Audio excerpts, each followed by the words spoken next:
c'est moi. Je sais que vous m'attendez pour le tips des cils magnétiques. Je vais vous montrer. Alors, donc là, j'ai mis les cils des deux côtés. Je vais enlever un côté et je vais vous montrer avec quel petit ustensile. C'est très très facile de venir poser ces faux cils. L'ustensile magique, c'est celui-là.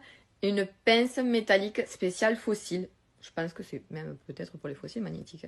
En tout cas, ça ne vient pas de la boutique Shogun, mais je pense que vous pouvez en trouver un petit peu partout. Je l'ai piqué à ma maman et si je vous dis pas de bêtises, je crois qu'elle l'avait acheté à Action. Donc en fait, le principe est très simple. Vous allez venir placer une frange en haut, mais avec les aimants à l'envers, on va dire.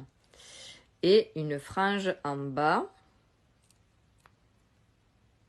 en fait, avec l'effet sandwich, où c'est que là, l'aimant, il est collé vers ici, et l'autre de l'autre côté, il est collé vers là. Parce que comme ça, quand on va pincer, ça va se matcher, en fait. Ok, vous comprenez? Je vais le faire sur mes yeux. Bon, du coup, j'ai remis mes cils comme il faut sur ma pince, hein, d'accord? Vous voyez? Hop.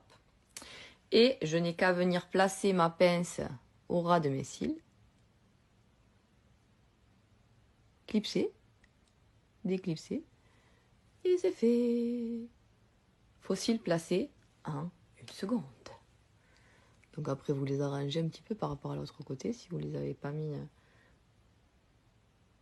à la même hauteur. Donc là, c'est les cils magnétiques, où c'est qu'il y a 2 aimants. C'est la boîte rouge. Ça fait partie des cils les plus simples à placer.